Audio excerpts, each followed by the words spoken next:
Place de l'Hôtel de Ville, le cœur du vieux Rumilly. Henri Tracol et son épouse Bernadette nous amènent au point de départ d'une sacrée vie, là où tout a commencé pour le jeune apprenti photographe, alors âgé d'à peine 21 ans. Moi, je me suis installé donc pratiquement en 1946 au deuxième étage là-haut. Comment vas-tu, Henri? Bien, et toi, mon petit Chapelle? Oui, ça va. Bien. Tu as toujours la bonne santé. Oh, les jambes. Vous nous disiez que vous connaissez bien Henri. Oui, parce que moi j'habite juste à côté. On avait la friperie, les abattoirs. Et puis quand j'ai fait ma première communion, c'est Henri qui m'a pris. Il habitait là-dessus. Il m'a pris en photo. Le Dauphiné libéré m'avait embauché comme correspondant. Alors je faisais des articles pour le Dauphiné libéré sur toutes les activités rumilliennes. Avec détails, avec la fête des pompiers, avec le football. Je faisais des photos aussi au football, bien sûr. Le basket, le ski, le club montagnard, le tennis, enfin tous les sports. Et surtout le rugby. Et le rugby. C'est devenu peu à peu une passion, tout au moins un intérêt. J'avais pris intérêt donc à faire des photos et de paysages et surtout de personnages. J'ai toujours été fasciné par le portrait. Alors en campagne, les vieux paysans, les jeunes paysans, les fêtes de la terre, les activités agricoles du canton de Rumilly. Pour rentrer dans la boîte à souvenirs d'Henri, direction la maison familiale rue des Frères Lumière. Véritable musée de la mémoire locale, la tapisserie raconte, dès le hall d'entrée, 1001 histoires, d'abord en noir et blanc, puis en couleur. Ici, la livraison du Dauphiné l'hiver 55, dans les gorges du Val d'Arly.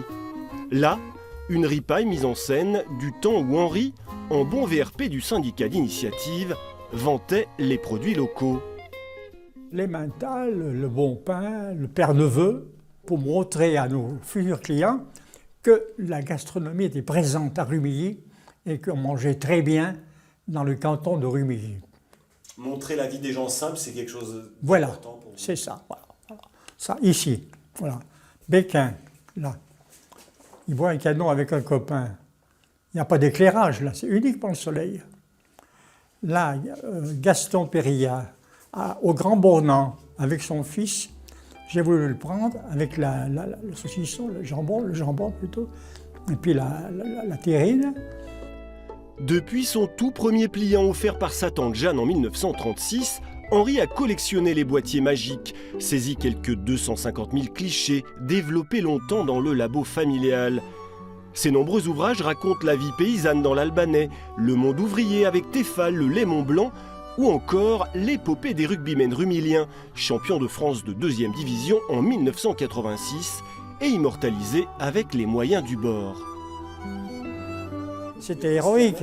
Oui, c'était héroïque.